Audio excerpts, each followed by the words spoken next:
तुळशी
हरी हरी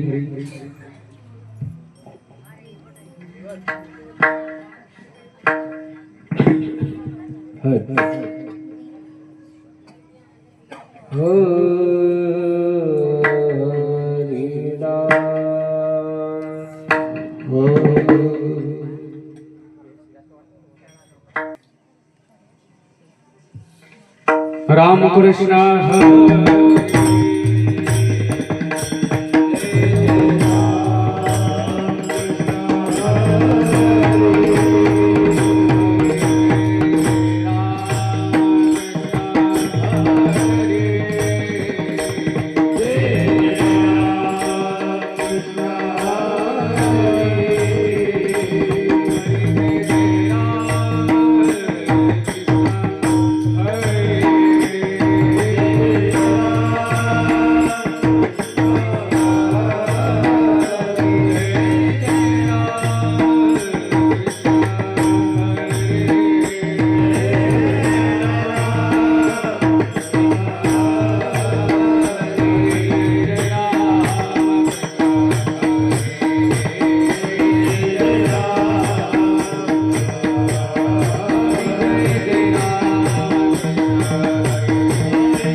विठ्ठली आवळे आ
आहे प्रार्थना आधी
याच मी काशीन वाहू भार सर्व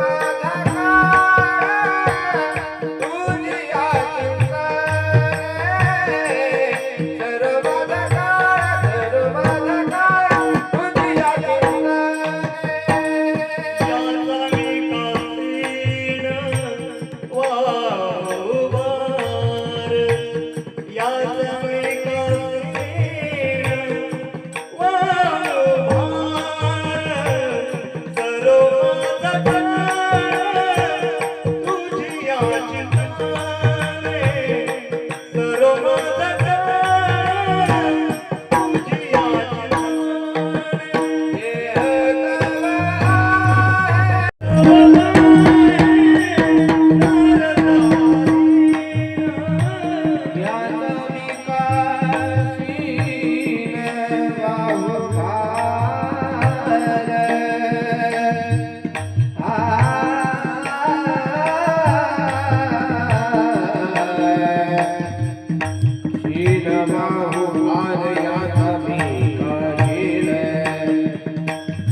तव आहे प्रारब्ध अधीन, देह तव आहे प्रारब्ध अधीन, याचा मिकासीन वाहू भार. सर्व माझा काळ तुझिया चिंतने, काया वाचा मने इच्छितसे. लाभतो न दिसे याहुनी दुसरा, अनेक दातारा येणे जन्मे. सर्व माझा काळ तुझिया चिंतने, काया वाचा मने चितसे. तुका मने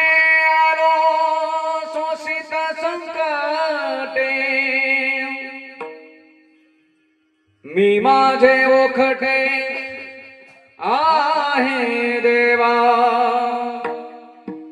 सर्व माझा काळ तुझी या चिंतने काया वाचा मने चितसे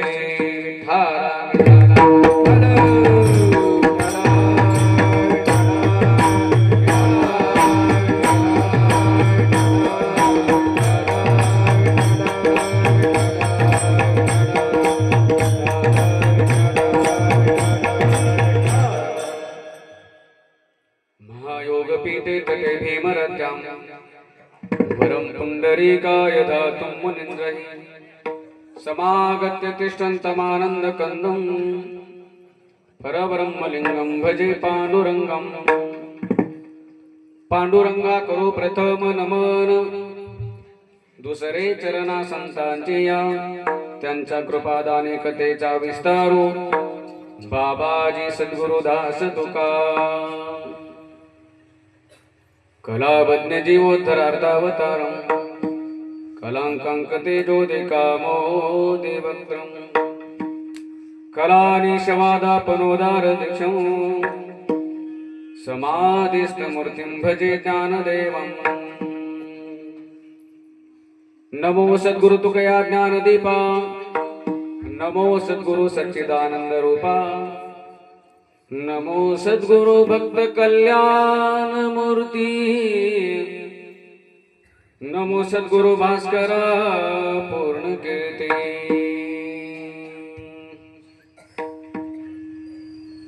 जयांचे केली स्मरण होय सकळ विद्यांचे अधिकरण तेची बंधू श्री चरण श्री गुरूंचे ते नमस्कारोनी आता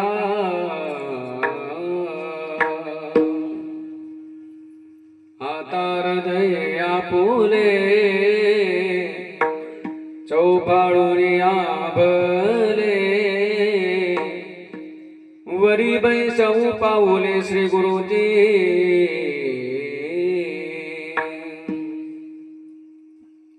तैसे श्री गुरुचे महिमा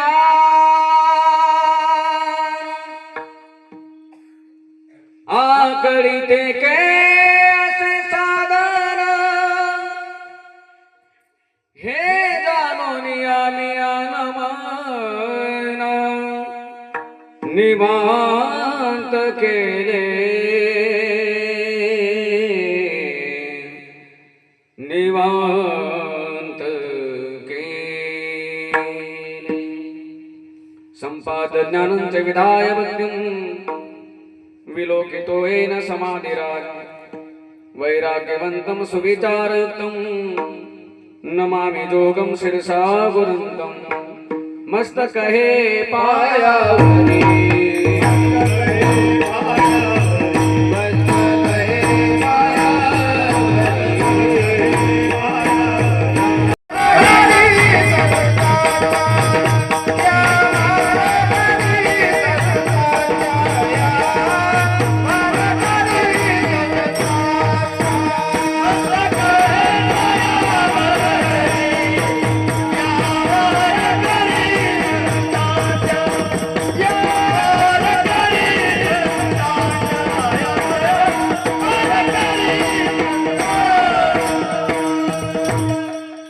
या वारकरी संता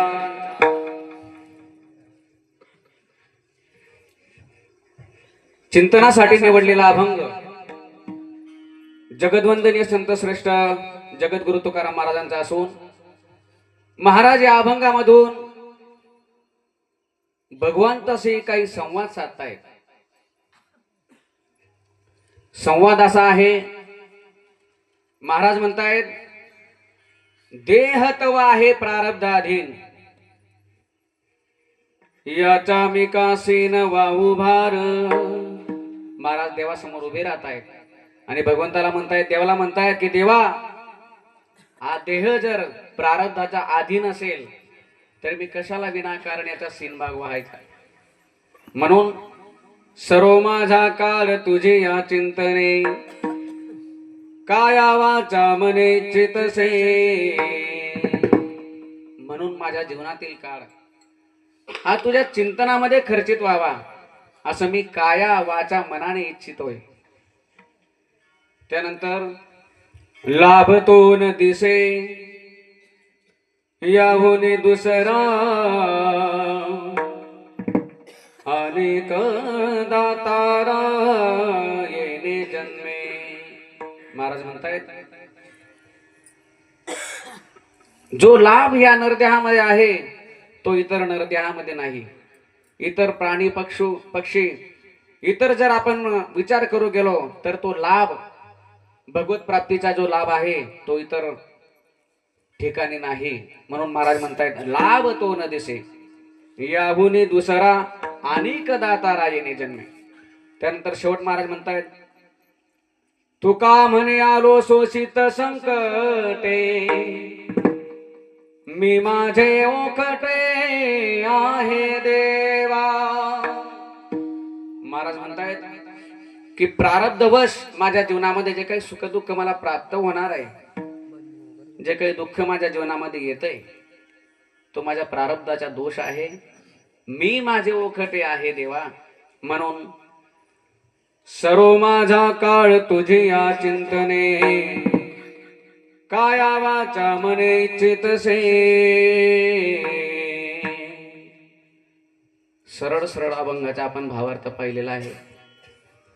जसं माऊली ज्ञानोबा तुकोबराय सद्गुरू जशी बुद्धी देतील तसं आपण पदापदाचे या ठिकाणी चिंतन करण्याचा प्रयत्न करणार आहोत. सविस्तर चिंतनाला प्रारंभ करण्यापूर्वी थोडा परिहार द्यायचा तो असा, गेल्या 26 वर्षापासून चालत आलेली ही आपली परंपरा 27 वर्ष आपले यावर्षी पूर्ण होणार आहेत. अखंड हरिनाम कीर्तन सप्ताह तथा श्रीमद भागवत ज्ञानयज्ञ कथा, सुंदर असं आयोजन आपण समस्त ग्रामस्थ, भजनी मंडळ, संपूर्ण कार्यकर्ते यांनी या ठिकाणी केलेला आहे. त्यापैकी श्री हरिभक्तीपरायण भागवताचार्य सुशीलजी महाराज विटनेरकर यांच्या अमृतमय वाणीतून आपण या ठिकाणी कथा श्रवण करीत आहात. कथेचा आजचा दुसरा दिवस आपला समाप्त झालेला आहे. उद्या तिसरा दिवस आहे. आपल्याच गावातील कथेचे आयोजक वैकुंठवासी हिरामन ओखा पाटील व विमलबाई हिरामन पाटील यांच्या पुण्यस्मरण निमित्ताने श्री हरिभक्तीपरायण संदीप हिरामन पाटील व श्री प्रदीप हिरामन पाटील म्हणजे आपले फौजी दादा यांच्या परिवाराच्या वतीने या ठिकाणी कथेचं आयोजन केलेलं आहे. सुंदर असं नियोजन त्यांनी या ठिकाणी हातभार लावलेला आहे. त्यांचे देखील आभार.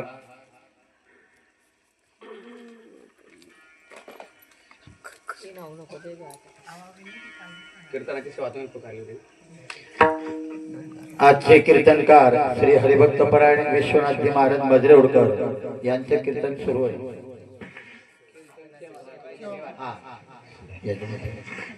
आजचे यजमान आहेत श्री रामदास राजदर, वैकुंठवासी रामदास राजदर आमचे जुने भजनी यांच्या पुण्यस्मरण निमित्ताने श्रीयुत भाईदास रामदास पाटील व विजय रामदास पाटील यांच्याकडून आहे. व दुसरे यजमान श्रीयुत पंडित बापू पंडित रामदास पाटील यांचे सुपुत्र गजानन पंडित पाटील यांच्याकडून पण आहे. त्याही उदारदात्यांचे अगदी मनपूर्वक आभार. सर्वच आपण गावातील भाविक सज्जन सर्व ज्या ठिकाणी सहकार्य करतायत, त्या तुमच्या सहकार्यातूनच ही परंपरा आजतागायत टिकून आहे आणि पुढे टिकणार आहे. फक्त अजूनही काही विशेष सहकार्याची आवश्यकता आहे. त्याचप्रमाणे या ठिकाणी गायन साथ म्हणून श्री हरिभक्तीपरायण अभिनव गंधर्व खानदेश गायन कोकिळा, माझे ज्येष्ठ गुरु बंधू, माझे मार्गदर्शक श्री हरिभक्तीपरायण अनिलजी महाराज धरणगावकर त्यानंतर मृदंगाचार्य श्री हरिभक्तीपरायण, अगदी प्रेमळ व्यक्तिमत्व ईश्वर महाराज भोकर बारीकर, अतिशय गोड महाराजांचा देखील हात आहे. त्यानंतर साऊंड सर्व्हिस श्री हरिभक्तीपरायण आपले अशोक भाऊ, रामधून साऊंड सर्व्हिस. ते आज 2 कामं करत आहेत. सेटिंगही करतायत साऊंड सिस्टीमची आणि गायनही करतायत. अनेक सिस्टीमवाले आपण पाहिले असतील, ते टाळ घेऊन शक्यतोवर उभे राहत नाही. जरी उभे राहिले तरी गायन करत नाही. तुम्ही अनेकदा पाहिलं असेल 26 जानेवारीच्या वेळेस, इतर वेळेस आपण भाऊ अतिशय सुंदर भावगीत, देशभक्तीपर गीत अतिशय सुंदर गातात. भाऊंची देखील या ठिकाणी पावन उपस्थिती आहे. त्यानंतर आमचे उखामामा आहेत, आपल्याच गावातील भूमिपुत्र श्री हरिभक्तीपरायण बाबा महाराज आहेत. त्यानंतर आमचे जीवन भाऊ आहेत मेतेहून. आमचे गावातीलच सर्व समस्त भजनी मंडळ, बालगोपाल भजनी मंडळ, विनेकरी जिभाऊ देखील आहेत. विशेष म्हणजे धोतर नेसून आहे, नाहीतर इतर ठिकाणी काही काळी पिवळी विचित्र काही पॅन्ट घालून उभे राहतात. एक ठिकाणी तर बरमुडा घालून उभे होते. त्याला म्हटलं तू पॅन्ट घाल त्याबद्दल नाही, पण तू बरमुडा नको घाल. काय करावं आता, परंतु खरंच जिबून नाही द्यावे तेवढे धन्यवाद कमी आहेत. अगदी धोतर नेसून टोपी वगैरे व्यवस्थित, वा. आणि विना कसा धरायचा अतिशय योग्य पद्धत. नाहीतर काही काही विनेकरी असे विना खाली सोडून देतात. लटक तू आता 2 तास, माझ्या तावडीत सापडलेला आहे. पण तसं नाही, अगदी आदर. काय असतं नेमकं आपल्या गावाच्या पुढे आदर्श आहे, आदर्श आळगाव. त्या निमित्ताने महाराजांचे अनेक अभंग आहेत. विठ्ठल टाळ विठ्ठल दिंडी, विठ्ठल तोंडी उच्चार, किंवा लावणी मृदंग श्रुती टाळ घोष, सेवू ब्रह्मरस आवडीने. ज्या साधनांच्या माध्यमातून आपल्याला ब्रह्मरस सेवन करायचं आहे, एक प्रकारे आपण त्यांना विठ्ठल टाळ विठ्ठल दिंडी म्हणजे भगवंत स्वरूप मानतोय, तर त्यांचा आदरही आपण केला पाहिजे. काही ठिकाणी आम्ही पाहतो आदर करत नाही. कीर्तन संपलं की भजनी मंडळ, टाळकरी असा टाळ काढतात गळ्यातून, फेकून लांब. हे तुमचे टाळ आणि तुम्ही चाललो आम्ही आज झडकून. पण या ठिकाणी तसं नाही. सर्वच भजनी मंडळ व्यवस्थित टाळ ठेवतील, विना व्यवस्थित ठेवतील. आणि विशेष म्हणजे पहाराही चालू असतो आपल्या इथं. म्हणजे जर 50 गावं पाहिले आपण, अखंड हरिनाम कीर्तन सप्ताह, आपण या पत्रिकेवर किंवा बॅनरवर अखंड हा जो शब्द टाकतोय, कशासाठी?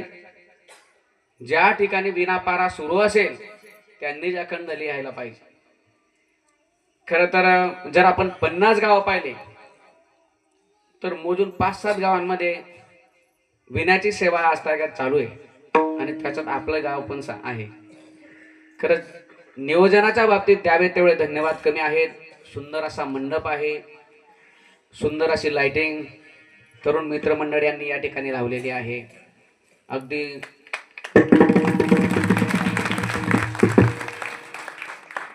मंदिराचं काम देखील अतिशय सुंदर केलेलं आहे.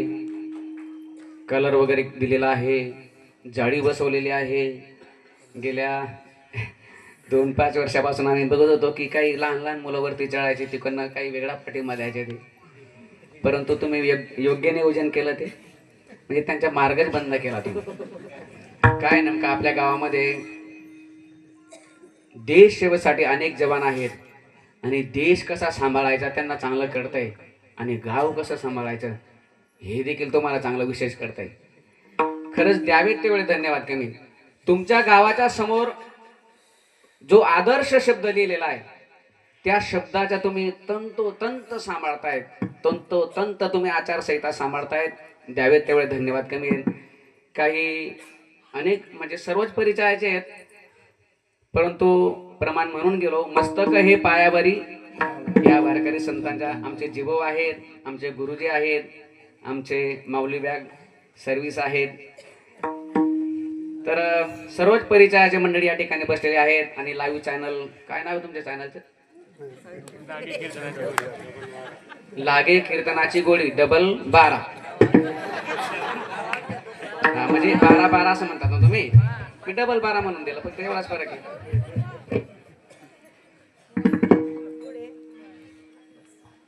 समस्त ग्रामस्थ व भजनी मंडळ यांच्या वतीने ही आजची सेवा माझ्या वाटेला आलेली आहे. मी माझं परम भाग्य समजतो. आपल्या गावात माझं हे दुसरं कीर्तन आहे. खरं आहे ना? हो. शक्यतोवर मी खोटं बोलत नसतो. आणि ज्या ठिकाणी माझा फायदा होत असेल त्या ठिकाणी मी अजिबातच बोलत नसतो. जिथं दुसऱ्याचा फायदा होत असेल थोडाफार तर मग थोडासा हातभार लावून देतो. मग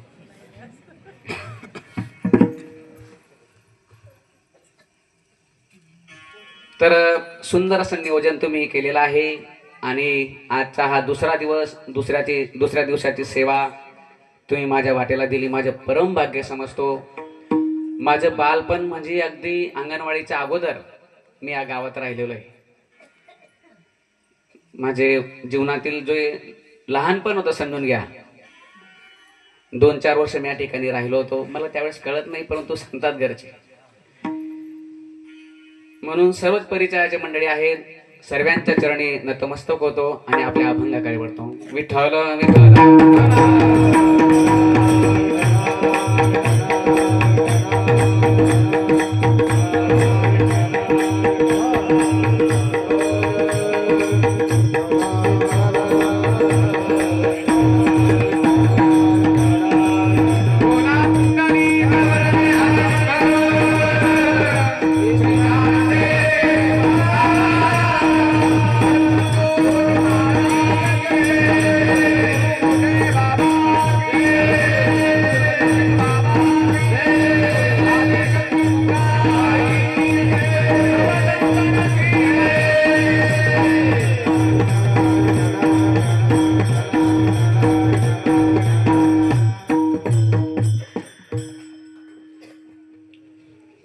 चिंतनासाठी निवडलेला अभंग जगद्वंदनीय संत श्रेष्ठ जगद्गुरु तुकाराम महाराजांचा असून महाराज भगवंताच्या समोर उभं राहून काही संवाद या ठिकाणी साधतायत.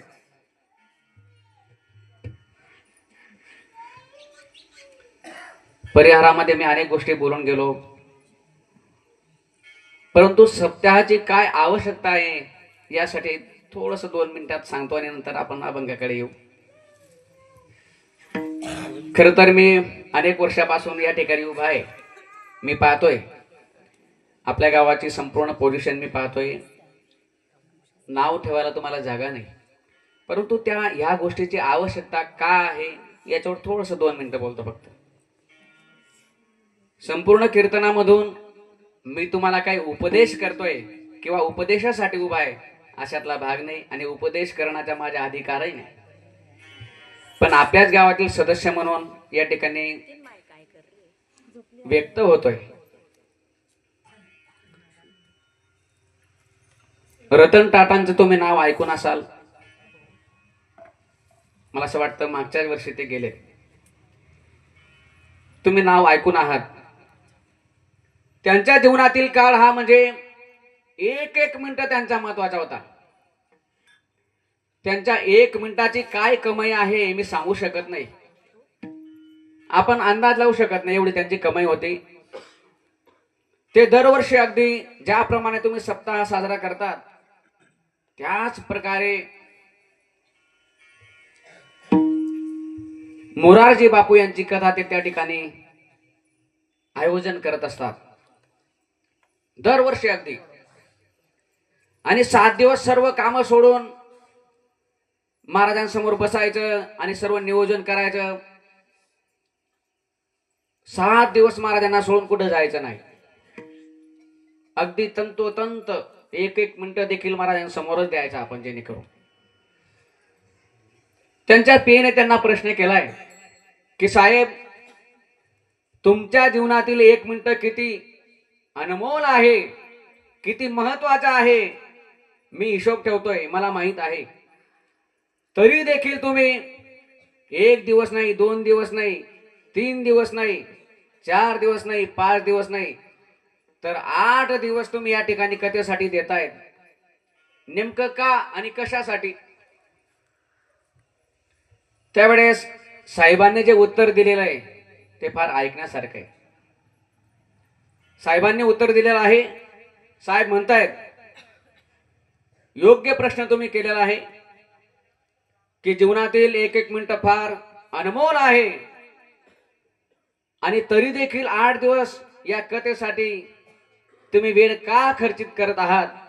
योग्य प्रश्न तुम्ही केलेला आहे म्हणे. त्यावेळेस साहेब उत्तर देत आहेत की ज्याप्रमाणे आपल्या खिशातील मोबाईल दिवसभर म्हणजे संध्याकाळपर्यंत म्हणा किंवा रात्री 10, 11, 12 वाजेपर्यंत म्हणा त्याची बॅटरी टिकावी असं वाटत असेल तर आपण 1 तास का असेना 2 तास का होईना आपण त्याला चार्जिंग साठी लावत असतो.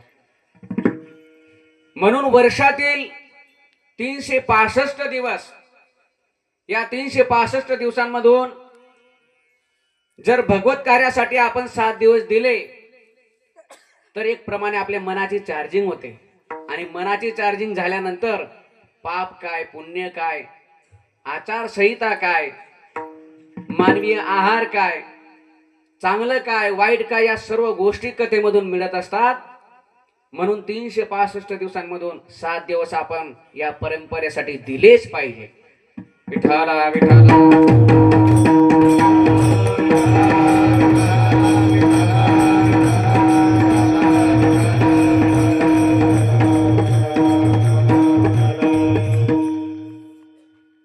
सांगण्याचे तात्पर्य, आज हे स्टेज सोडल्यानंतर जे काही योग्य विचार आपल्या कानावर येत आहेत ते इतर स्टेजवर मिळणार नाही.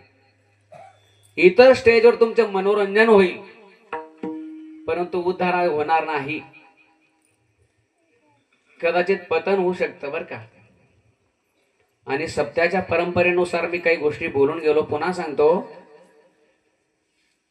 की आमचे महाराज म्हणतात इतर ठिकाणचे नियोजन बघून बरं का, हे नियोजन अगदी योग्य आहे पण इतर ठिकाणचे नियोजन बघून किंवा मोबाईलवर येत असतात अनेक व्हिडिओ वगैरे, त्यानुसार एक वाक्य पुन्हा बोलतो. आमचे महाराज म्हणतात एखाद्या गावाने जर त्याची चाकरी सोडली असेल तर ते गावाला उपदेश करत असताना महाराज म्हणतायत की गावामध्ये जर एक तमाशा होत असेल तर 2 करा. गावामध्ये जर एक तमाशा होत असेल तर 2 करा, परंतु कीर्तनाचा तमाशा नका करू. ही आचारसंहिता फार वेगळी आहे. उद्धाराचं ठिकाण आहे. या ठिकाणी आपला उद्धार व्हावा म्हणून, आपल्या जीवनातील काळ हा सार्थकी लागावा म्हणून तुम्ही या ठिकाणी 2 तास येत आहेत. तुम्हाला काही कामधंदे नाहीत का? प्रत्येकाला काम आहे, पण तरी देखील वेळात वेळ काढून तुम्ही या ठिकाणी येत आहेत. आज दुपारी आम्ही ज्या ठिकाणी भोजन करण्यासाठी गेलो होतो तारामतीनगर चोपड्याला, ते देखील या ठिकाणी आलेले आहेत. म्हणजे चोपड्याहून काही भाविक आलेले आहेत, बरेच खेळापाड्यावरून या ठिकाणी आलेले असतील. सर्वांना धन्यवाद देतो आणि आपल्या अभंगाकडे वळूया. विठ्ठल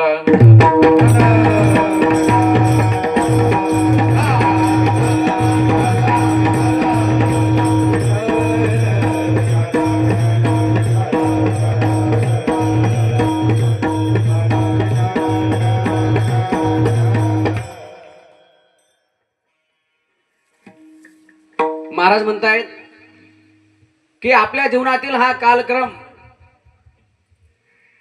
भूत, भविष्य आणि वर्तमान संत महात्म्यांना सर्व जाणीव असते. संत महात्म्यांना कळत असतं. प्रारब्ध, क्रियमान आणि संचित या त्रिपुटीमध्ये आपण जीवन जगतोय. जो जसं कर्म करतो त्यानुसार त्याला ते फळ मिळत असतं. खर तर भावगीत, भक्तिगीत म्हणण्याचा स्टेज नाही, परंतु एक उल्लेख करून देतो. तुम्ही लहानपणापासून आम्ही जे भावगीत ऐकतोय, जैसे ज्याचे कर्म तैसे फळ देतो ईश्वर, सर्वांना ज्ञात आहे. जगी जीवनाचे सार घ्यावे जाणून सत्वर, जैसे ज्याचे कर्म तैसे फळ देतो रे ईश्वर. जसं आपलं कर्म असेल त्यानुसार आपल्याला फळ मिळत असतं. कोणी असू द्या, आपल्या प्रारब्धामध्ये जे लिहिलेलं आहे ते आपल्याला मिळणार. त्यामध्ये अन्न, मान आणि धन. महाराजांच्या प्रमाणे अन्न, मान, धन हे तो प्रारब्ध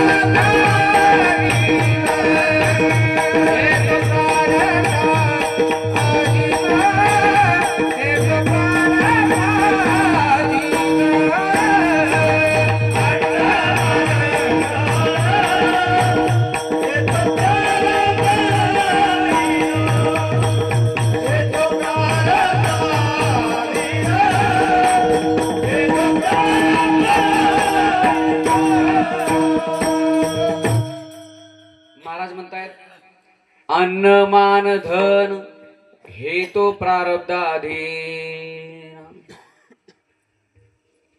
खर तर प्रवासामध्ये आपण अनेकदा अनुभव घेत असतो.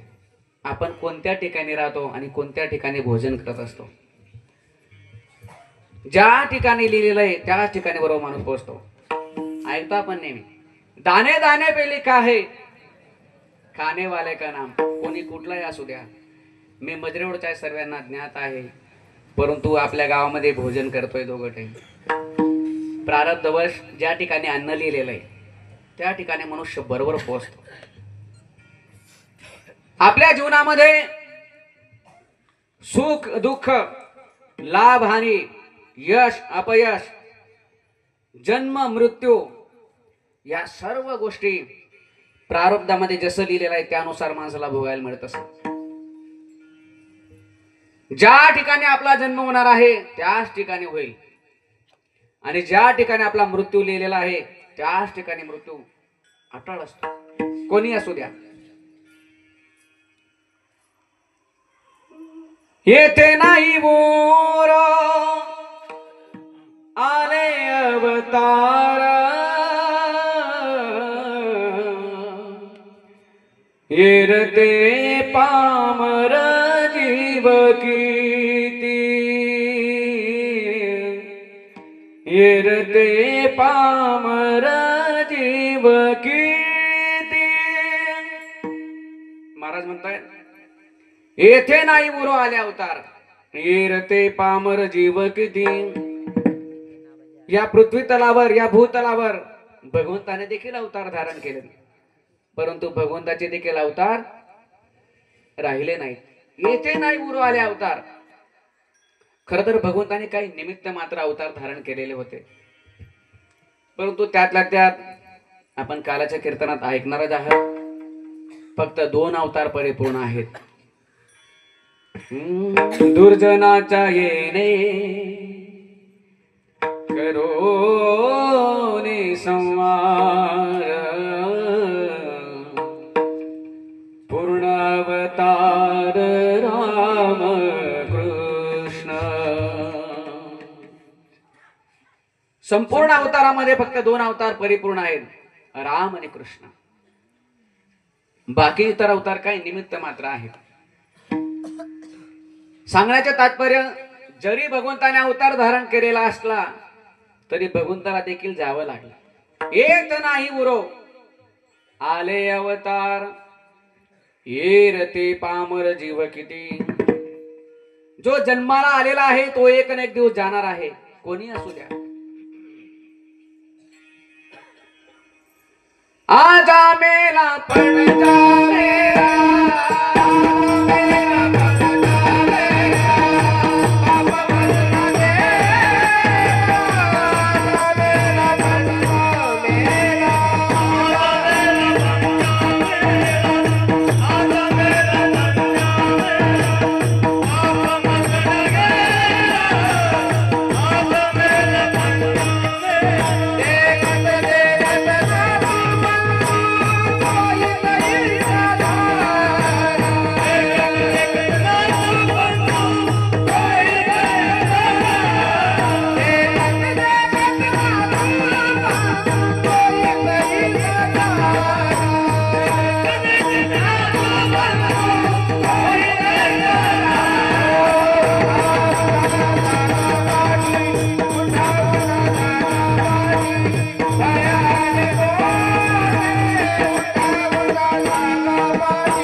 ना गेला आजा मेला पण जा मेला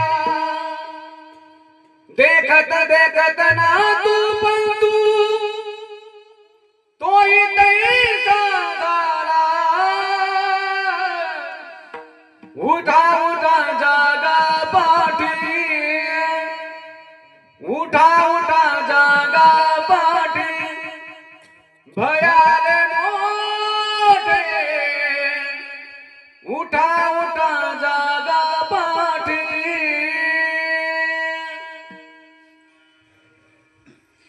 महाराज म्हणतायत आजा मेला पण जा मेला आपल्याला ज्ञात आहे का आपल्या परिवारात किती गेले असतील मागे काय सांगता येणार नाही का मलाही सांगता येणार नाही जावं प्रत्येकाला लागणार आहे सज्जनांनो परंतु आपण जोपर्यंत पिचवर आहेत क्रिकेटच्या माध्यमातून बरं का जोपर्यंत आपण पिचवर आहे तोपर्यंत रन काढून घ्या एकदा की आपण आउट झालो की नंतर एक रनही आपल्याकडनं निघणार नाही सांगण्याचे तात्पर्य अनमोल किमतीच्या नरदेह भगवंताने आपल्याला दिलेला आहे पावला हा देह काग टाळी नाही न घडे उपाय घडो आले न मिळणारा नरदेह साधू संत महात्म्यांना दुर्लभ असलेला नरदेह आपल्याला मिळालेला आहे स्वर्गीचे अमर इच्छिताती देवा मृत्यू लोकी व्हावा जन्म सरळ अर्थ आहे अगदी स्वर्गीचे अमर इच्छिताती देवा मृत्यू लोकी व्हावा जन्मामा स्वर्गातील जे देव आहेत जे संत आहेत जे महात्मे आहेत ते इच्छा व्यक्त करतायत मृत्यू लोके व्हावा जन्मामा कशासाठी नारायण नामे हो नारायण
खर तर अनेकदा तुम्ही महाराजांचा आवाज ऐकत असतात हा जो आवाज एवढा निघतोय हा बसलेला आहे बरं का त्यांचा आवाज एवढा उंच आवाज देखील त्यांचा सध्या बसलेला आहे म्हणून थोडासा प्रॉब्लेम येतोय आणि माझा आवाज तर म्हणजे त्यांच्या बरोबरीने चालू शकत नाही माझ्या आवाजावर देखील परिणाम आहे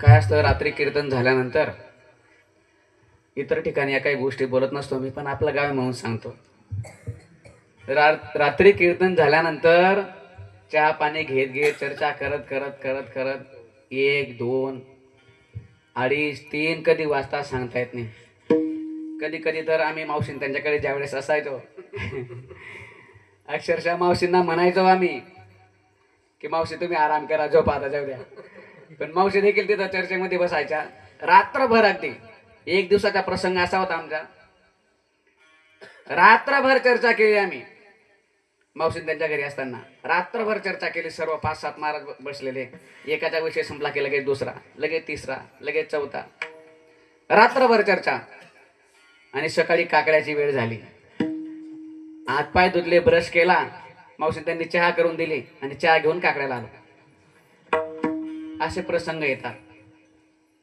थांबल्यानंतर सहज एक दोन कुठं वाजून जातात समजत नाही. चर्चा करता करता करता करता म्हणून खूप उजागरा होत असतो.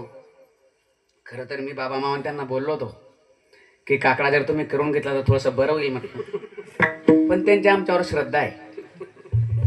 आता ते कोणती श्रद्धा आहे ते तुम्ही समजून घ्या.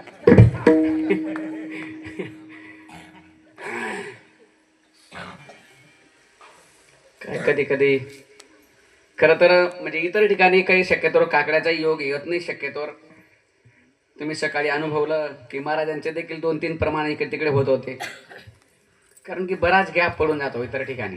नेरवी महाराज गुरुवारी सदाशिव बाबांसोबत कथेलाही असतात आणि कीर्तनासाठी आम्ही नेहमी सोबत असतो. आपल्या खानदेशामध्ये अनेक गायक आहेत, परंतु महाराजांच्या खाली समोर उभे आहेत म्हणून नाही बरं का. अनेकदा असे प्रसंग मी पाहिलेले आहेत.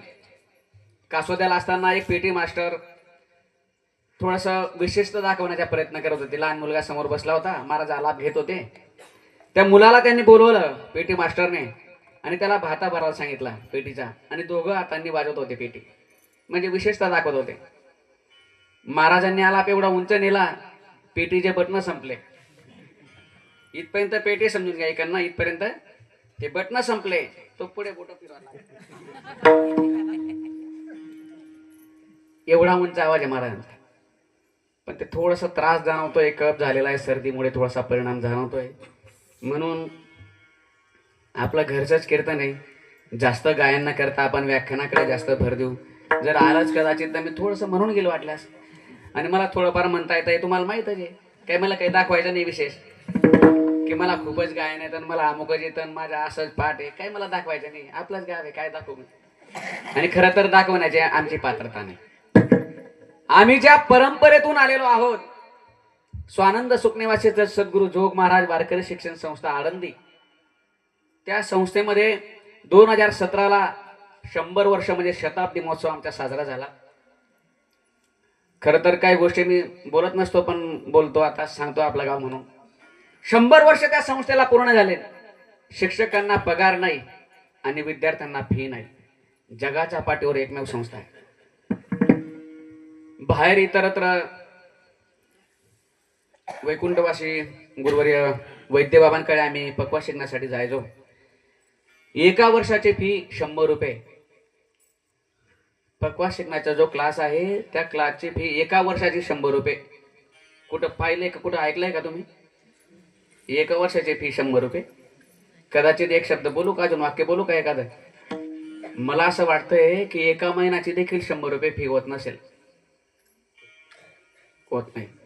त्याग आहे होत्या जीवनामध्ये. आता सध्या तुम्ही स्वामी प्रेमानंदजी महाराज यांना फॉलो करतायत. मला करेक्ट माहिती अगदी या ठिकाणी 50% समाज, 50% भाविक स्वामी प्रेमानंदजी महाराजांना फॉलो करतायत. तुम्ही करतायत का नाही पाहुजी? वा, ऐकण्यासारखं आहे. मी तर प्रत्येकाला आग्रह करेल, जे 50% राहिले असतील त्यांनी मोबाईलवर सर्च करा यूट्यूबला स्वामी प्रेमानंदजी महाराज, आणि रोज 2-5 मिनिटं त्यांना ऐकत जा. महाराज ज्याप्रमाणे समाजाला मार्गदर्शन करतायत, त्याच प्रकारे आमचे सर्वच गुरुवर्य मोठे बाबा असतील, गुरुवर्य नतुसिंग बाबा, गुरुवर्य घुले बाबा, निकम बाबा, मारुती बाबा, वैद्य बाबा, मधुकर बाबा शिंपी, सर्व अगदी त्याच तोला मोलाचे आहेत. त्यांच्या जीवनातील त्याग जर सांगू गेलो तर आमच्या गुरुवर्य बोधे बाबांनी समोरून फोटो देखील काढू दिला नाही हो. आमच्या गुरुवर्य नतुसिंग बाबांनी ते पत्रिकेवर बॅनरवर ते 2 लहान फोटो लावले. तुम्ही खरं तर इतर ठिकाणी ते फोटोही लावत नाही काही लोक, काही जाणीव नाही होकार समाजाला. पण तुम्हाला धन्यवाद देईल मी की तुम्ही गुरुवारांचे फोटो समोर लावले. संपूर्ण जीवन त्यांनी या परंपरेसाठी खर्चित केलेलं आहे, सोपी गोष्ट नाही. 2-5 दिवस आपण समाजासाठी, देशासाठी देऊ शकत नाही, परंतु त्यांनी संपूर्ण जीवन या परंपरेला खर्चित केलेलं आहे, सोपी गोष्ट नाही. गुरुवर्य नतुसिंग बाबांनी 1997-98 मध्ये गाथ्याचं लिखाण काम केलं. अर्थासहित गाथा 4000 अभंग त्यांना अर्थ लावले, स्पष्ट अगदी, स्वच्छ अगदी. गुरुवर्य संदीपानंदजी महाराज, गुरुवर्य पांडुरंगजी महाराज घुले हे देखील त्या कार्यात होते. संपूर्ण गाथ्याचं लिखाण काम झालं आणि शेवट ज्या वेळेस सहीचा विषय आला त्यावेळेस गुरुवर्य नत्तूसिंग बाबांनी त्या ठिकाणी काय उल्लेख केला? नत्तूसिंग डोंगरसिंग राजपूत. त्यांनी आपल्या नावापुढे श्री हरिभक्ती परायण सुद्धा लावलं नाही हो. मग आमची काय लायकी आहे आणि काय पात्रता आहे आमची? आमचे गुरुवारी आम्ही जर दर्शनासाठी गेलो तर पायाला हात लावू देत नव्हते, लांबून दर्शन. शक्यतो इतरांना तर दर्शनच करू देत नव्हते. ते म्हणायचे की आमची पात्रता नाही. ते जर म्हणत असतील आमची पात्रता नाही, मग मी कुठं आहे? मग दर्या में खसखस. रात्री महाराजांनी सांगितलं खसखस. काय खरं आपली पात्रता नाही हो. काय उभं राहायचं, तुम्ही कीर्तन दिलं म्हणून काहीतरी सांगायचं आणि उपदेश करायचा. पंढरीशी जारे आल्यानो संसारा, ऐकणारे पंढरपूरला आणि सांगणारे घरी. का हो पंढरपूरला काही दिसले नाही बघ तुम्ही? आम्ही सांगण्याचं काम करतो. आपल्या गावातील बरेच भाविक माऊली ज्ञानोबरांच्या सोहळ्यात पायी असतात. द्यावं तेवढं धन्यवाद कमीत. प्रत्येक गोष्ट ज्या ज्या वेळेस मला म्हणजे आठवतंय त्यावेळेस तुम्ही अग्रेसरच येत अगदी. नाही तर अनेक असे गाव आहेत त्यांना माऊली ज्ञानोबरांचा सोहळा कसा आहे माहित नाही हो. ते महाराष्ट्रामध्ये जीवन जगतायत. केवढी शोकांतिका आहे. खरं तर त्यांनी जगलं नाही पाहिजे. त्यांनी पाकिस्तानात गेलं पाहिजे. जो या भारत भूमीमध्ये राहतोय, जो या महाराष्ट्राच्या भूमीमध्ये राहतोय, त्यांनी प्रत्येक परंपरा सांभाळली पाहिजे. नाहीतर जगून काही अर्थ नाही.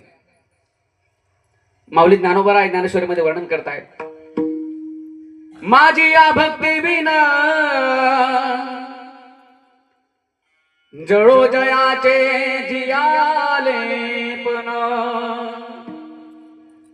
अगा पृथ्वीवरी पाषाण नसती काय. सोपा अर्थ आहे. माऊली म्हणतायत माझी या भक्ती विना जळो जयाचे जियाले पण अगा पृथ्वीवर पाषाण नसती काही. या पृथ्वीवर काही दगडांची कमी आहे? काही कमतरता नाही दगडांची. मी असं म्हणेल काही काही दगड जरी असले तरी ते मार्गदर्शक करतायत. रस्त्याने बघा तुम्ही नाव लिहिलेलं होतं त्याच्यावर, जळगाव 20 किलोमीटर. तेवढं तरी ते मार्गदर्शन करतायत हो. काही लोकांना रस्त्याने जात असताना आपण जर विचारलं का हो दादा जळगाव कुठं आहे, कोणत्या रस्त्याने जावं लागेल, त्यासाठी उभा आहे काही तुम्ही? बापरे, हा मग तुझ्यापेक्षा दगड चांगला ना, तो तरी सांगतोय, तो तरी मार्गदर्शन करतोय. काय विचारण्याचा राग येतो काय काही ना. काय कशासाठी जगतोय आपण याची जाणीव होत नाही. विठ्ठला विठ्ठला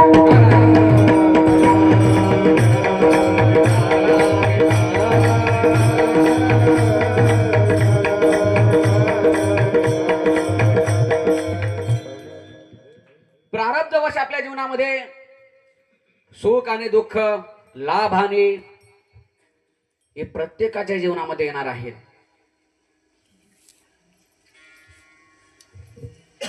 प्रारब्धवश आपण जीवन कसं जगत असतो. काही मानतात काही मानत नाही.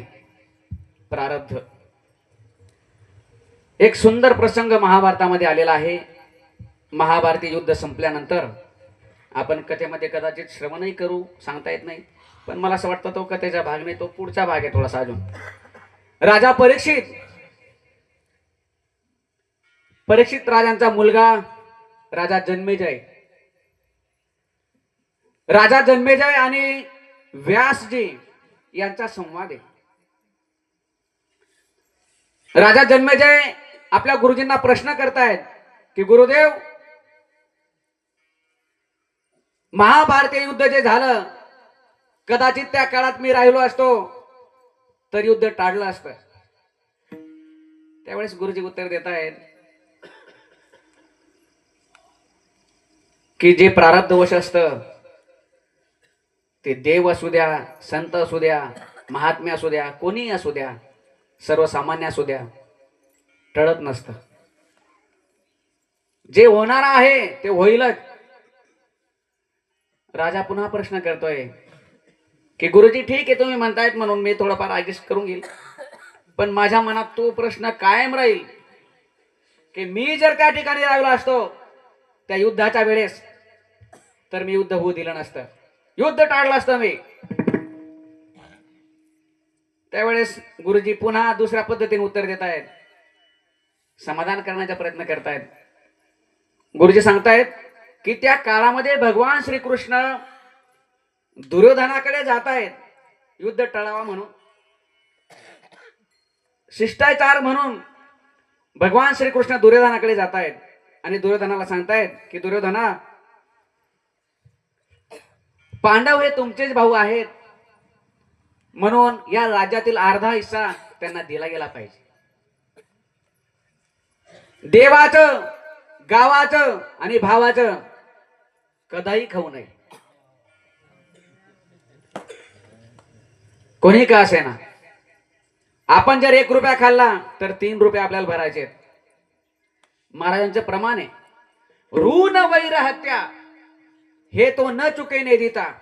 कोणी असू द्या हो, ऋण वैर आणि हत्या हे तो न चुके ने देता. कोणी किती मायर असू द्या, त्याला चॅलेंज आहे, त्याला भरावंच लागेल, तो कोणी का असे ना. महाराजांचं प्रमाण म्हणजे काय, दुसरं काय सांगायचं अजून. भगवान श्रीकृष्ण दुर्योधनाला सांगतायत की आपले भाऊ आहेत, या हिशोबाने अर्धा हिस्सा त्यांना दिला गेला पाहिजे. त्यावेळेस दुर्योधन नकार देतोय की भगवंत मला हे मान्य नाही. भगवंत पुन्हा मार्ग सांगतायत दुसरा, असं करा, जर 20-20 गावं तुम्हाला येत असतील तर त्यांना 10च गावं द्या, बाकी तुम्ही ठेवा. तरी पण नाही म्हणतोय, असं करा 5च गावं द्या त्यांना, 5 भावांना 1-1 गाव होऊन जाईल. तरी देखील नाही म्हणतायत. दुर्योधन उत्तर देतोय भगवंताला की सुईच्या अग्रभागावर, टोकावर जेवढा काही भाग बसेल तेवढा देखील मी देणार नाही. आता याच्या पलीकडे काय ऐकतील भगवान श्रीकृष्ण. भगवंताने प्रयत्न केला हो की युद्ध होऊ नये असं, परंतु दुर्योधनाने मान्य केलं नाही. होणारा सारखी बुद्धी, नेमकं बुद्धी आपली त्याकडे उडत असते. म्हणून युद्ध झालं, जे व्हायला नको ते झालं. भगवंताने प्रयत्न केला पण युद्ध थांबलं नाही. राजा जन्मेजय सद्गुरूंना प्रश्न करत होते की मी राहिलो असतो तर युद्ध टाळलं असतं. हे उत्तर ऐकल्यानंतर थोडाफार त्यांना समज त्या ठिकाणी आलेली आहे, परंतु अजून काही वेगळ्या पद्धतीने विचारतायत. गुरुदेव, तुम्हाला भूत भविष्य वर्तमान सर्व कळतं. तुम्ही म्हणतायत की प्रारब्धवश माणसाला जे काही कर्म असतं ते भोगावं लागतं. माझ्या भविष्यामध्ये काय लिहिलेलं आहे तुम्ही मला सांगा, आणि एखादा प्रसंग असा असेल तो मी तुम्हाला टाळून दाखवतो. सद्गुरू म्हणताय की प्रारब्धवश टाळता येत नाही. भगवंत का असे ना, जे पावलं मर्यादा पुरुषोत्तम प्रभू श्रीरामचंद्र यांचे जे पावलं सिंहासनाकडे जाणारे होते ते पावलं वनात निघाले हो. 2-5 दिवस नाही, 14 वर्ष.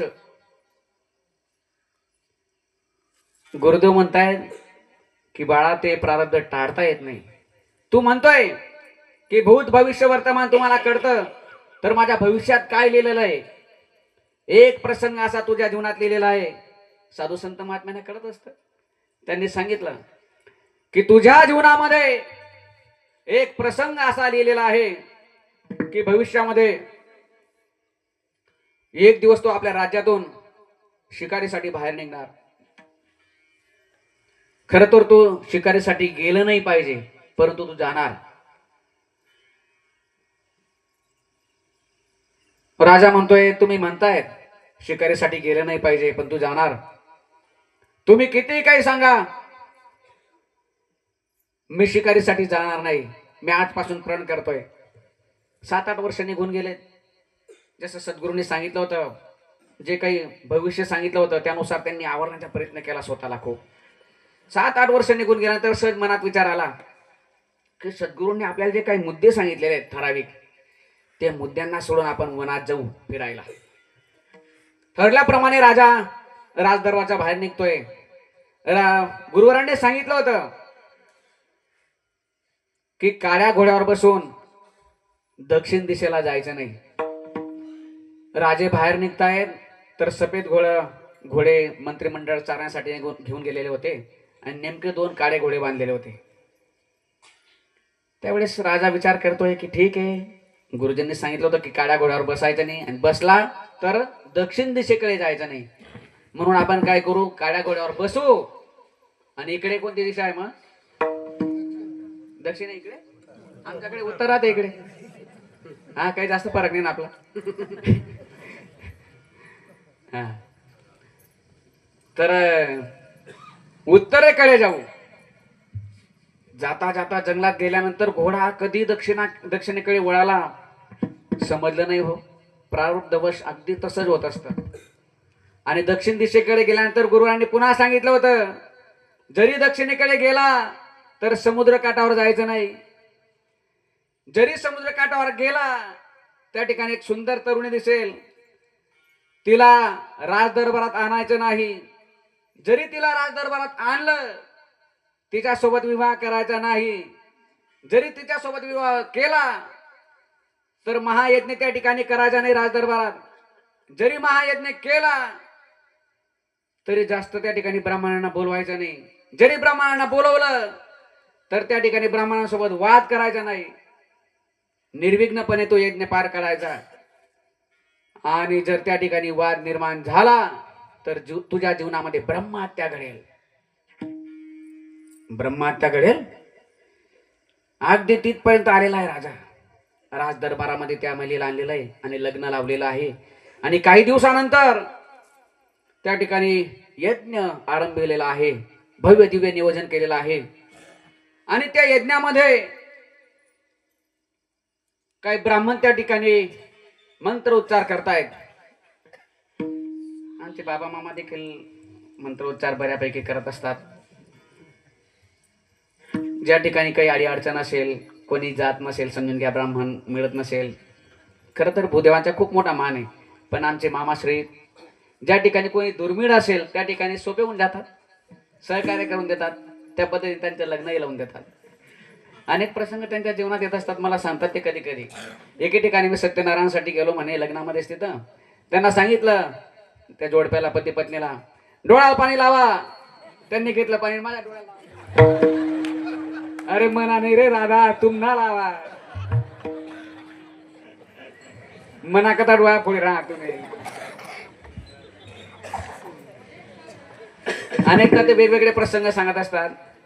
एकदा प्रसंग असा घडला, जेवणासाठी बसलो होतो म्हणे आणि त्यांना हातावर पाणी दिलं. 2-4 मंत्र थोडेसे वाळून गेले जेवणासाठी. आणि सांगितलं सोडा आता पाणी. तो म्हटला पाणी शिल्लक राहिलं आणि मी काय करू आता. घे म्हणे दर्शन, उठ म्हणे आता काय करतो मग दुसरं. अनेक वेगवेगळे प्रसंग येत असतात पण ते ऍडजस्टमेंट करून घेतात. खरं तर ज्या ठिकाणी जे काही दुर्मिळ होत असतील त्या ठिकाणी सोपे होतात, सांभाळून घेतात. म्हणून त्या यज्ञामध्ये जे ब्राह्मण, जे भूदेव आलेले होते त्यांनी मंत्रोच्चार त्या ठिकाणी सुरुवात केलेली आहे. यज्ञाला प्रारंभ झालेला आहे. आणि मध्य काळामध्ये अशाच पद्धतीने त्या ठिकाणी थोडासा वाद झाला डोळ्याला पाणी लावण्यावरून. आणि तो वाद झाल्यानंतर त्या राणीला राग आला. मी या राजदरबाराची राणी, या राज्याची राणी, आणि ब्राह्मण मला असतात. राजाकडे इशारा केला, यांना ठेवू नका. तर राणीची आज्ञा म्हटल्यावर राजाने काढली तलवार आणि ब्राह्मणाचा शिरच्छेद त्या ठिकाणी केला. शिरच्छेद झाल्यानंतर राजा खाली बसतोय आणि विचार करतोय की गुरुवरांनी आपल्याला जे सांगितलं होतं प्रारब्धवश की तुझ्या जीवनामध्ये जर तू असं करत गेला तर ब्रह्महत्या घडेल. आणि खरंच ब्रह्महत्या घडली. साधू संत महात्म्यांना कळत असतं भूत भविष्य वर्तमान सर्व काही. ते आपल्याला योग्य मार्गदर्शन करत असतात. त्यांच्या मार्गदर्शनाने आपण चाललं पाहिजे. साधू संत अनेक ठिकाणी प्रमाण आहेत. मार्ग दावून गेले आधी दयानिधी संत तेनेची पंथे चालो जाता न पडे गुंता कोटे काही. त्यांच्या मार्गदर्शनाने आपण चाललं पाहिजे. सद्गुरूंनी त्यावेळेस त्यांना सांगितलं की काय हरकत नाही, ब्रह्महत्या तुझ्याकडनं घडलेली आहे, प्रारब्धवश ज्या काही घटना लिहिलेल्या ते होणारच आहेत, किती प्रयत्न करू त्या. जे जे लिहिले प्रारब्धे, जे जे लिहिले प्रारब्धे,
जे जे लिहिले प्रारब्धी ते न चुके कर्म कधी, होणारा सारखी बुद्धी कर्म रेषा टळेना, न कळे पुढील होणार. जे आपल्या प्रारब्धामध्ये लिहिलेलं आहे ते आपल्याला भोगावं लागेल. प्रारब्ध कोणाकोणाला आहे हो? प्रत्येक गोष्टीला प्रारब्ध आहे. लोखंडाला देखील प्रारब्ध आहे, फुलांना देखील प्रारब्ध आहे. काही फुलं व्यासपीठावर ग्रंथावर येतात, भगवंताच्या चरणावर येतात, काही भगवंताच्या गळ्यात येतात आणि काही फुलं प्रेतावर जातात. फुलांना देखील प्रारब्ध आहे, लोखंडाला देखील प्रारब्ध आहे. एका लोखंडापासून दोन वस्तू बनवा. एक चिमटा नेहमी आगीमध्ये त्याचा उपयोग होत असतो आणि एक चमची, माफ करा चमचाच म्हणू आपण, कारण की कसं आहे जरा जास्त सारखं वाटायला लागलं मला, ते मी माफी मागतो. चिमटा हा नेहमी विस्तव मध्ये त्याचं काम असतं आणि चमचा हा नेहमी प्लेट मध्ये आरामशीर, अगदी गावरान तुपातला शिरा असू द्या, पोहे असू द्या, अगदी आनंदमय जीवन. पण तसं चिमट्याचं नसतं हो. पुन्हा पुन्हा ते अग्नीमध्ये त्याचा प्रवेश असतो. प्रारब्धवश बघा तुम्ही, लोखंडाला देखील प्रारब्ध आहे, दगडाला देखील प्रारब्ध आहे.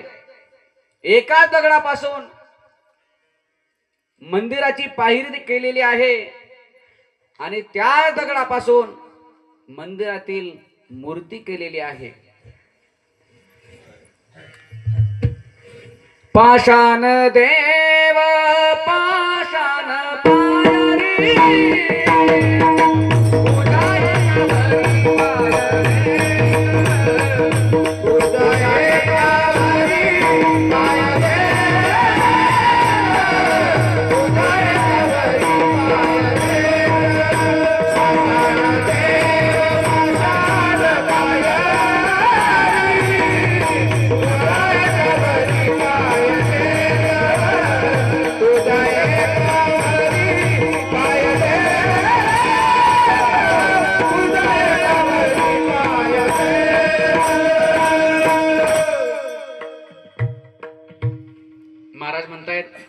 पाषाण देव पाषाण पायरी पूजा एकावरी पाय देत. एकाची पूजा होते आणि एकावर पाय देतोय आपण. दगड एकच आहे पण प्रारब्ध वश बघा तो. प्रत्येक गोष्टीला प्रारब्ध आहे. म्हणून महाराज म्हणतायत की देवा प्रारब्धवश जर माझ्या जीवनामध्ये सुख दुःख लाभ हानी जन्म मृत्यू या काही गोष्टी माझ्या जीवनामध्ये घडत असतील तर मी विनाकारण याचा सीनबाग वाहणार नाही. अभंगाचं पहिलं चरण. देहात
एकदा जोरदार टाळी. अगदी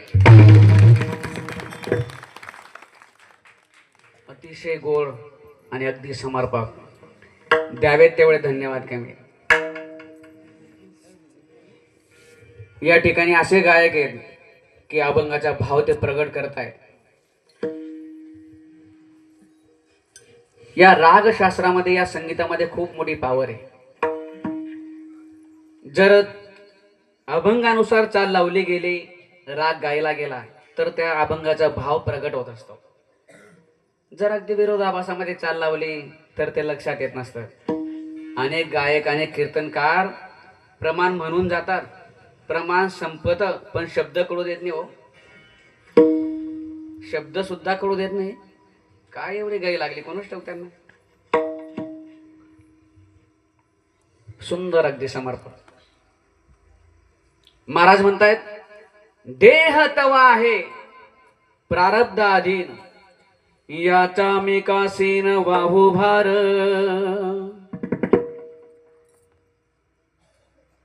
अगोदर तुम्हाला सांगून गेलो की प्रत्येक गोष्टीला प्रारब्ध आहे. जन्म मृत्यू यश अपयश सुख दुःख आपला विवाह देखील प्रारब्धवश आहे. खर तर विवाहाबद्दल जास्त बोलणं मला फार योग्य वाटत नाहीये, परंतु एक काळाची गरज म्हणून 2-3 मुद्दे या ठिकाणी मांडतो.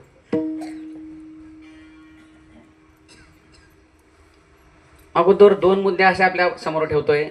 एका बाजूला संस्कार आहेत आणि एका बाजूला श्रीमंती आहे. पहिली बाजू आहे संस्कार आणि दुसरी बाजू आहे श्रीमंती.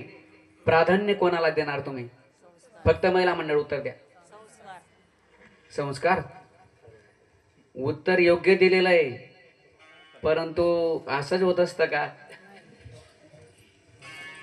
कारण की 2-5 वर्षापासून मी समाजामध्ये पाहतोय काही गोष्टी की महिला मंडळ जास्त हस्तक्षेप करतायत. खरं तर उपदेश करावा किंवा काही मार्गदर्शन करावा एवढा माझा अधिकार नाही, पण जे समोर आला ते प्रकट करतोय. मला असं म्हणायचंय, तुम्ही तुमच्या आयुष्यामध्ये जो तुमचा सुरुवातीचा काळ होता लग्न केल्यानंतर किती तुम्ही सहन केलेलं आहे. आजकाल मुली तेवढं सहन करतायत का? तुलना करा ना कमीत कमी. खर तर त्यांनी सहन करावा अशी माझी इच्छा नाही बरं का. जसं 2G 3G 4G आता 5G चालू आहे, आपणही बदललं पाहिजे, या गोष्टी मीही मान्य करतो. परंतु आज तुम्ही जर नवरदेव पाहतायत तर पाहत असताना तुमच्या मनात विचार हा आहे की त्याच्याकडे गाडी असली पाहिजे 4 व्हीलर, त्याच्याकडे मुंबई पुण्याला फ्लॅट असला पाहिजे, त्याच्याकडे 50 बिघा जमीन असली पाहिजे, ती बागायत असली पाहिजे आणि तिच्यात केळी आलेली पाहिजे, आणि तो एकटा असला पाहिजे, त्याला भाऊ नको, त्याला बहीण नको, शक्यतोवर त्याला आईवडील नसले तर बरं होईल. मग अजून हा कसं हो का नाही, म्हणजे आईवडील नसले पाहिजे. काय कमाल आहे खरं हा. आणि मग आपणही कोणाचे आईवडील आहोत ना. हा विचार नाही आपल्याला. मला सांगा, आपल्या आयुष्यातील आपण 60-70 वर्ष आता झाले समजून घ्या. आपले 60-70 वर्षामध्ये आपण जे उभं करू शकलो नाही ते तुम्ही 20-22 वर्षाच्या मुलाकडनं अपेक्षा करताय की त्याच्याकडे आजच गाडी पाहिजे आणि आजच बंगला पाहिजे आणि आजच 20 बिघे पाहिजे. मला सांगा, 1 लाख पगार महत्वाची की निर्व्यसनीपणा महत्वाचा आहे? पण तुम्ही निर्व्यसनी पाहत नाही, 1 लाख पगार प्राधान्य देताय तुम्ही. मी पाहतोय समाजामध्ये चांगले चांगले लोक आणि चांगल्या घराण्याच्या महिला देखील, समोरचा नवरदेव दारू पितोय का काय करतोय काय विचार नाही. 1 लाख पगार आहे ना, बस झालं का. हा पैसा सर्वस्वने बरं का जीवनामध्ये. काही लोकांजवळ पैसे ठेवायला जागा नाही भाऊ, पण समाधान नाही. काय जग नाही ते बी सांगून गेलो सुरुवातीला. मेलेले बरे आहे उलट. काही गोष्टी बोलू नाही, पण आता काय नेमकं किव येते हो खरंच. काय परंपरा होती आपली. गावातील कोणी वरिष्ठ मंडळी कुठे जर गेले असतील नातेवाईकांच्या गावामध्ये तर ते परस्पर त्या ठिकाणी संबंध जोडून यायचे आणि घरी आल्यानंतर सांगायचे, दादा तुझी मुलगी अमुक अमुक करता या ठिकाणी मी संबंध तय करून आलो बरं का. दादा लगेच मान्य करत होते. घडलंय का असं पहिले? हा म्हणजे मी खोटं काही बोलत नाही ना. हा मी सुरुवातीलाही सांगितलं शक्यतोवर मी खोटं बोलत नाही. मग आता का बरं कळत नाही?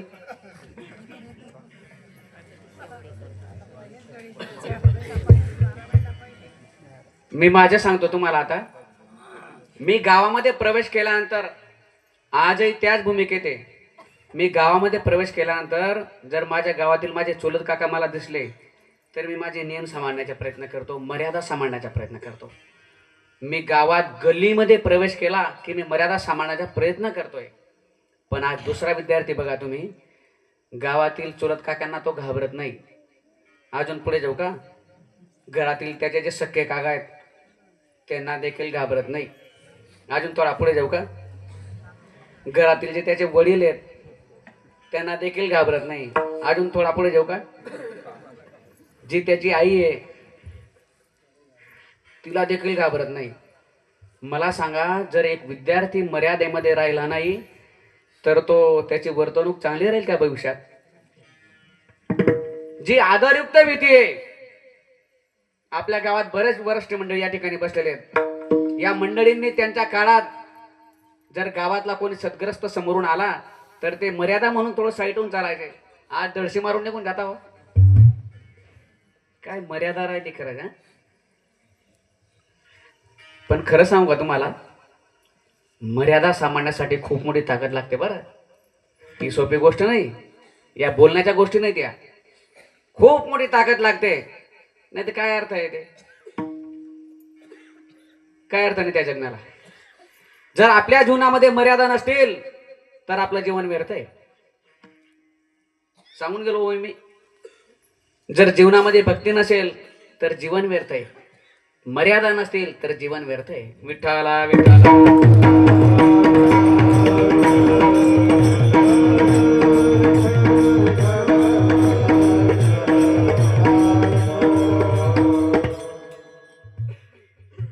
आपल्या जीवनामध्ये प्रारब्धवश ज्या ठिकाणी आपला लग्न सोहळा लिहिलेला आहे त्याच ठिकाणी होईल. आपण फक्त म्हणू शकतो, बोलू शकतो, की यांचं ऐकलं असतं त्या ठिकाणी मुलगी दिली असती, त्यांचं ऐकलं असतं त्या ठिकाणी दिली असती. फक्त म्हणू शकतो, दुसरं काही नाही. प्रारब्धवश आपल्या प्रारब्धामध्ये जे लिहिलेलं आहे तेच होणार, कोणी किती असू द्या माहिती चालत नसतं. या गोष्टी आपण ऍडजस्टमेंट केल्या पाहिजे.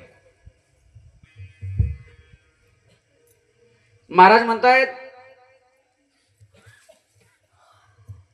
की भगवंता प्रारब्धवश सर्व या गोष्टी अवलंबून आहेत.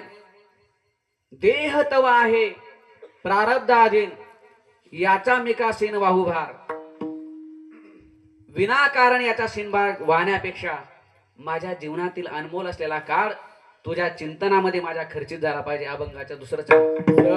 माझा काळ तुझी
जोरदार टाळ्या.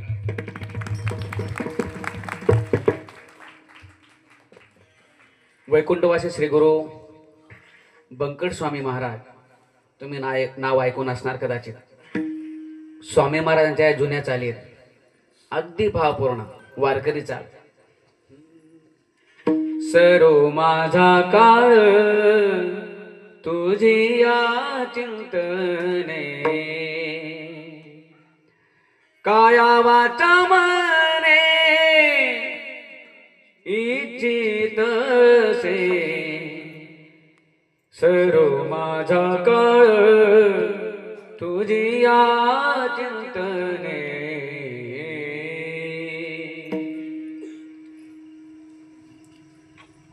मला सांगा, महाराज या ठिकाणी एक इच्छा व्यक्त करतायत की माझ्या जीवनातील काळ तुझ्या चिंतनामध्ये खर्चित व्हायला पाहिजे.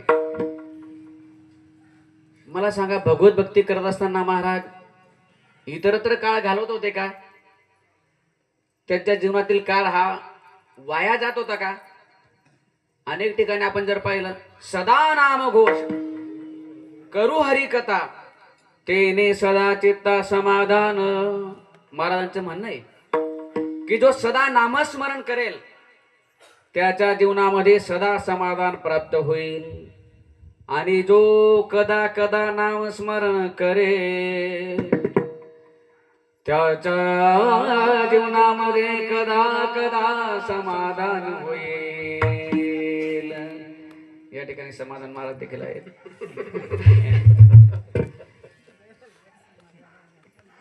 समाधान प्राप्त होण्यासाठी सतत नामस्मरण महत्वाचे.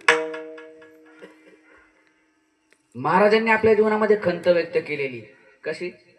महाराज म्हणतात एके ठिकाणी, शिंक जांभोळी खोकला इतुका वेळ वाया गेला. भगवंता समोर उभं राहून महाराज म्हणतायत की भगवंता माझ्या जीवनातील काही काळ वाया गेला. कसा? शिंक आले म्हणून माझा काळ वाया गेला, जांभोळी आले म्हणून माझा काळ वाया गेला, खोकला आला म्हणून माझा काळ वाया गेला, आणि माझा किती गेला आहे मी तुम्हाला सांगू शकत नाही. इतरांच्या काय सांगू मी? महाराज खंत व्यक्त करतायत. मला सांगा, शिंक आल्यानंतर किती मिनिटं चालते बरं ती? 5 मिनिटं, 7 मिनिटं नाही ना? हा बरं आहे. 10 मिनिटं म्हणतायत वाटलं इकडे. बापरे, येत असेल मग कदाचित. आमच्या भागात तर काही येत नाही एवढे 10 मिनिटं. बरं बरं, काही नवीनच प्रकार ऐकायला मिळाला खरं द्या. बापरे बापरे, 1 मिनिट ठीक होता वाटला, 10 मिनिटं. हो बरं आहे, या निमित्ताने पुढे सांगण्यासाठी बरं आहे, काय हरकत नाही. होतं बा एक ठिकाणी असा प्रकार.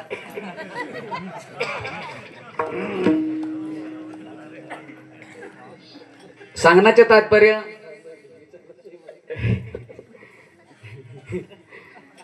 महाराजांनी खंत व्यक्त केली की माझ्या जीवनातील काळ हा वाया गेला. म्हणजे महाराज म्हणतात की माझ्या तेवढाही काळ वाया जाऊ नये. गोविंद आसनी, गोविंद शयनी, गोविंद त्यामनी बैसला असे, विठ्ठला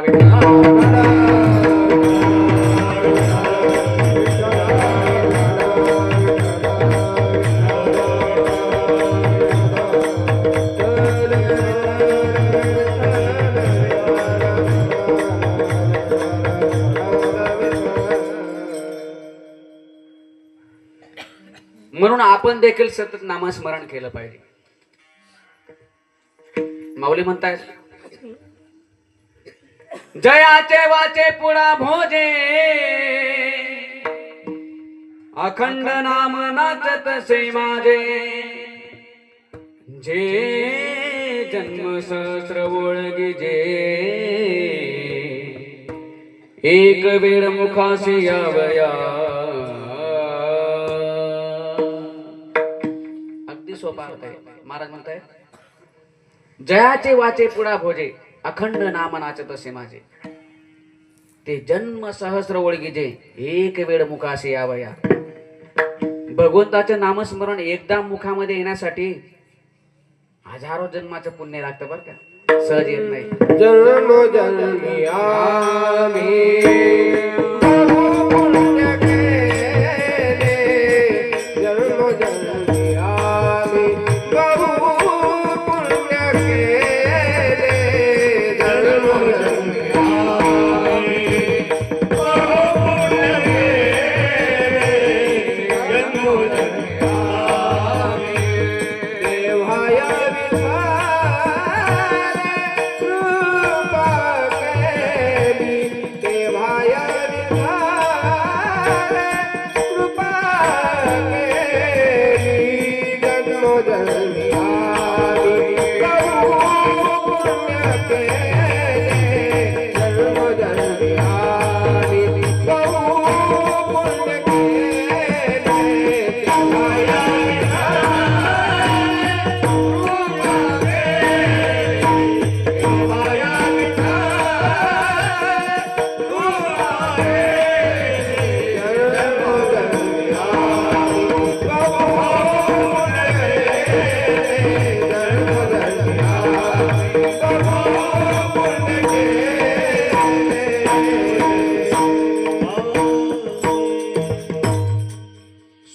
समर्पक.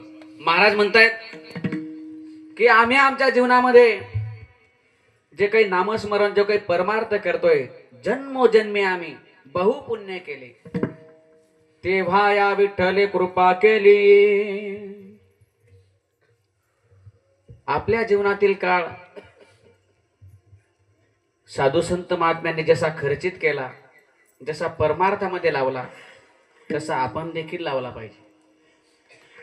साधू संत महात्म्यांची आवड बघा आणि आपली आवड बघा, आवडमध्ये भिन्नता आहे. साधू संत महात्म्यांनी मागणीपर अनेक अभंग लिहिलेत,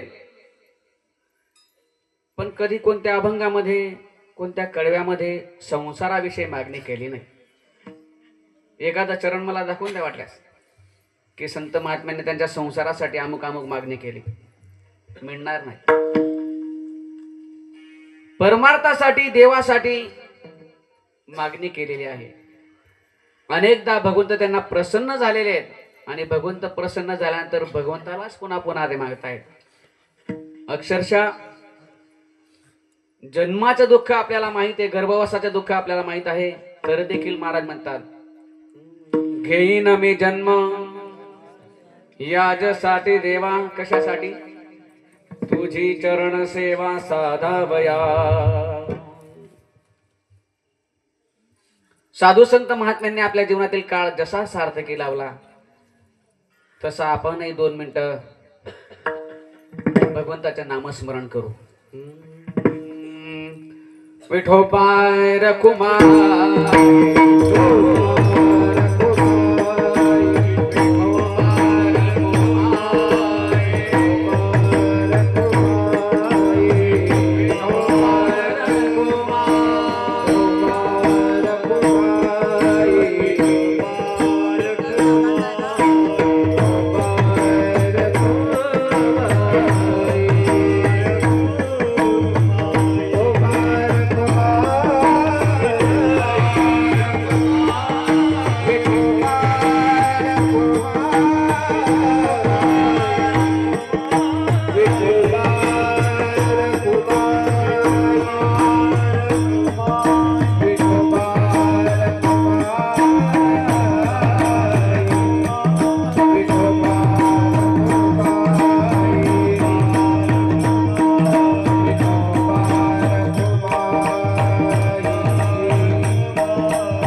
वाहीन गा